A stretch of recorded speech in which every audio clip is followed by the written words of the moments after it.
Terima kasih pemirsa, Anda masih bersama kami. Mas Kohar, kita mau mencoba bertanya dulu ini soal data kepada Kepala Kajian Makro LPM UI, Fabrio Kacaribu, yang sudah tersambung lewat saluran telepon. Bung Fabrio, selamat pagi. Selamat pagi. Ya, Bung Fabrio, kita ingin bangsa ini menjadi bangsa yang cerdas, menggunakan data yang akurat dan juga tidak diselewengkan. Tapi terkait dengan orang miskin misalnya, itu kelihatannya suatu komoditas data yang seksi untuk dimainkan, terutama di saat pilpres ataupun pileg. Pertanyaannya adalah kalau kita melihat beberapa ujaran yang disampaikan di dalam kampanye, apakah memang itu berdasarkan hasil survei atau hasil riset yang memadai, yang akurat, atau memang sengaja strategi untuk yang penting orang percaya, kemudian setelah itu tinggal diubah atau diralat kalau harus diralat. Menurut Anda bagaimana? Sejauh ini yang saya lihat, data yang dikeluarkan ketika menyatakan statement-statement untuk kampanye, itu ada dua kelompok. Yang pertama adalah data yang benar-benar salah, itu satu. Lalu kategori kedua, yang sebenarnya juga tidak sedikit, itu adalah datanya benar, tetapi ini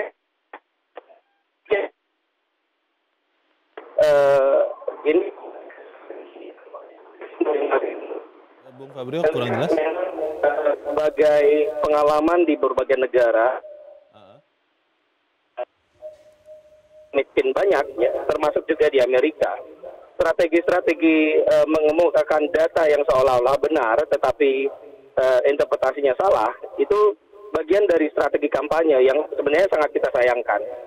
Oh, itu berarti ada yang mengatakan, kan ada ucapan mengatakan bahwa hati-hati dengan data, karena data itu ketika misalnya kita tidak sampaikan dengan lengkap bisa juga menipu atau menyesatkan, begitu ya Bung Fabrio ya?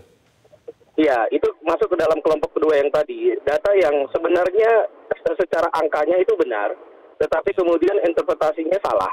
Contoh yang terakhir adalah tentang data kemiskinan. Data kemiskinan dikatakan zaman Pak Gus Dur berapa juta per tahun turunnya. Lalu zaman Bu Megawati berapa juta per tahun turunnya. Lalu zaman Pak SBY, lalu dibandingkan dengan zaman Pak Jokowi. Secara angka itu benar, tetapi interpretasinya salah. Jadi seakan-akan bahwa penurunan jumlah orang miskin itu harus selalu sama jumlahnya dalam juta orang per tahun, tidak peduli tingkat kemiskinannya sudah rendah. Ya, ini orang-orang yang mengatakan itu memang paham betul ya bahwa mereka bahwa yang dilakukan itu salah, tapi karena seakan-akan benar tetap mereka lakukan untuk menyesatkan orang, begitu ya? Kita berusaha untuk berprasangka baik.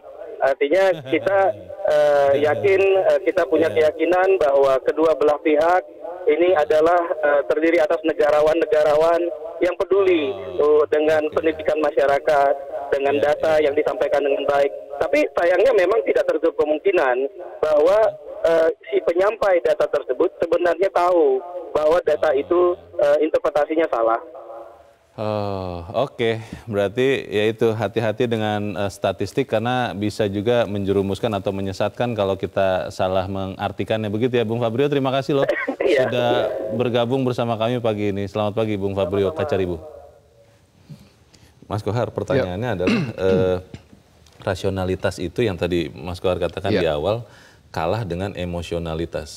Dan kalau kita melihat dalam konteks yang lebih besar, bahkan itu juga menyerang orang-orang yang punya pendidikan tinggi, yang punya status sosial tinggi, hanya karena ingin mendengarkan atau memperoleh yang sudah ada dalam pikirannya. Nah pertanyaannya, itu kan sangat menyesatkan. Itulah yang terjadi ketika di Amerika Serikat Donald Trump, berdasarkan penelitian Cambridge Analytica itu, bahwa 80% yang dikatakan Trump tentang Hillary dan Demokrat itu salah. 80%? 80% dari statementnya. Oke. 80% salah. Tetapi bayangkan coba, Di tempat sebaliknya, 80% yang dikatakan oleh Hillary tentang beberapa kondisi itu benar padahal. Oh. Tetapi yang dimakan apa? Yang dimakan adalah 80% yang salah dari Donald Trump tadi, karena Donald Trump menggunakan idiom-idiom emosionalitas. Misalnya begini, America first, kemudian kepentingan Amerika, make America great again, membuat tembok dengan Meksiko, artinya memisahkan bahwa para imigran itu sebetulnya sejatinya adalah bukan murni Amerika dan seterusnya. Malah menjadi beban untuk Amerika begitu. Menjadi beban untuk Amerika. Apa yang terjadi kemudian kan sebagian orang, oh iya benar, merasa terwakili secara emosional, tetapi secara nalar ya bisa jadi menyesal setelah beberapa saat. Nah, persoalannya kemudian di Indonesia menurut beberapa pakar komunikasi, Asia secara umum lah ya, itu tidak bisa disamakan dengan Amerika. Menduplikasi apa yang dilakukan oleh Donald Trump untuk kepentingan kemenangan di Indonesia dengan cara yang sama itu tidak bisa. Tidak bisa itu karena masyarakat kita lebih kepada menyukai apa yang disebut dengan harmoni. Secara umum ya, secara umum mereka lebih suka dengan apa yang harmonis, yang tidak menjelekkan lawan, yang lebih mengampanyekan hal-hal positif. Bagus itu dan apa-apa yang ada di lapangan. Sehingga ketika dikatakan bahwa 99% waktu itu calon urut nomor 02, tanggal 19 Oktober ya, itu dikatakan di Ina Beach Hotel. Ini datanya valid ya? Denpasar. Informasi ini valid. Betul, di Denpasar Bali dikatakan bahwa 99% masyarakat Indonesia ekonominya pas-pasan. Di depan emak-emak binangkit itu yang pendukung ya, pendukung. Dengan mengatakan seperti itu di depan pendukungnya, dia ingin di depan emak-emak pula, dia ingin mencoba supaya ini diamplify, supaya ini diteruskan, gelombangnya ini diteruskan. Supaya apa? Supaya masyarakat kemudian juga mengamini apakah itu data atau tidak. Nah, untuk menyebut bahwa seolah-olah itu benar, seperti yang dikatakan oleh Pak Kacaribu tadi, seolah-olah itu benar, dikatakan bahwa ya itu merefer ke Bank Dunia, merujuk ke Bank Dunia atau beberapa data yang lain. Itulah kenapa kemudian ketika kemarin Bank Dunia mengeluarkan statement bahwa tidak betul data bahwa 99% orang Indonesia itu ekonominya pas-pasan.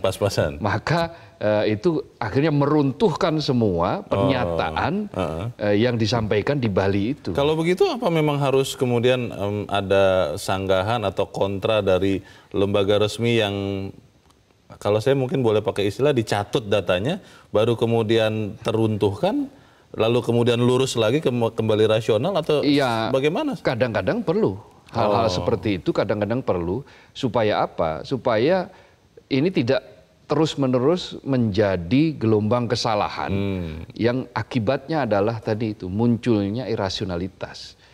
Jadi ketika irasionalitas berhasil dicegah, maka rasionalitas bisa muncul kembali. Pertanyaannya begini, Mas Kohar, saya masih tetap percaya bahwa seluruh tokoh-tokoh bangsa ini adalah negarawan, termasuk dua kontestan pilpres ini negarawan yang lebih mengedepankan bangsa. Tapi kemudian ada hal-hal seperti ini, apakah itu adalah gerakan-gerakan, kalau di sepak bola, gerakan-gerakan liar tanpa bola dari timnya, atau memang by design? Kita bahas di bagian berikut. Pemirsa tetap bersama kami, Editorial Media Indonesia segera kembali. Terima kasih pemirsa, Anda masih bersama kami. Mas Kohar, sebelum kita cari tahu seberapa negarawannya tokoh-tokoh ini, kita akan mencoba mendengarkan pendapat dari pemirsa Metro TV. Kita sudah terhubung dengan pemirsa Metro TV di Medan, Sumatera Utara. Ada Pak Sabam Tambunan. Pak Tambunan, selamat pagi.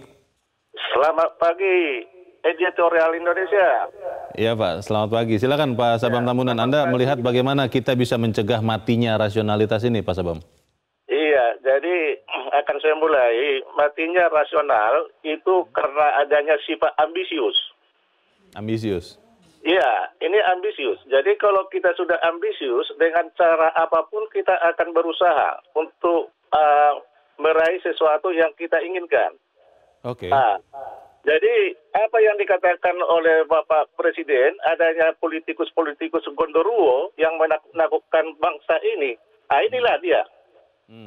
Dia mengatakan bahwa bahwa penduduk Indonesia ini 99% hidupnya di bawah atau hidup pas-pasan. Sementara itu kan perusahaan yang membuat